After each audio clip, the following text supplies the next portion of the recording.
Shalom family. So I'd like to say thanks to Todd Dotty, who brought this to my attention, that he picked up as well by Bubba News. So to both of them, thank you.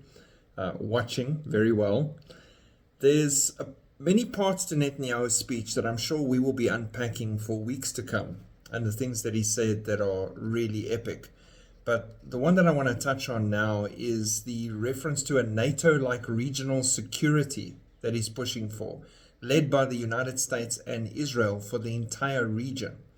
He says, America forged a security alliance in Europe to counter the growing Soviet threat, Netanyahu claimed. Likewise, America and Israel today can forge a security alliance in the Middle East to counter the growing Iranian threat. And then he linked that to the Abraham Accords, which is already a normalization agreement in place through Donald Trump for Israel and some of the Arab neighbors. Now, what's interesting for me that jumped out immediately as well is if you go to Daniel 9 verse 27, and your Bibles will probably say something like, and he shall confirm a covenant with many for 1 week, the beginning of that verse.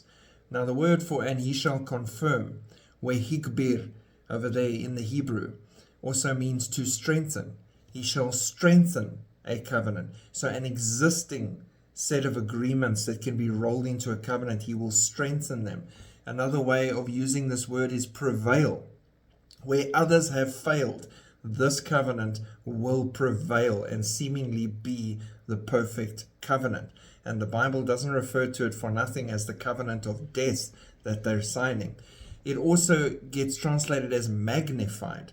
Now, what's interesting for me with magnified is a small thing, like just the Abraham Accords, is now magnified into a larger security agreement involving not just the Middle East, but Western nations, European nations, others, the many, the second part of that verse, with many. So many nations being drawn into a mutual need for a security NATO-style agreement, covenant, that will bring peace and security to the Middle East and thereby to the world.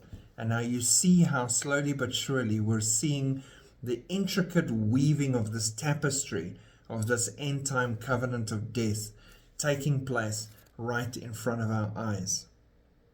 Now I say that not to scare you or draw fear to you, but to give you excitement and hope and encouragement of how close we are that we're seeing all these things come to pass in front of our eyes. We cannot be here much longer before the Harpazo rapture event takes place. Keep looking up. Shalom.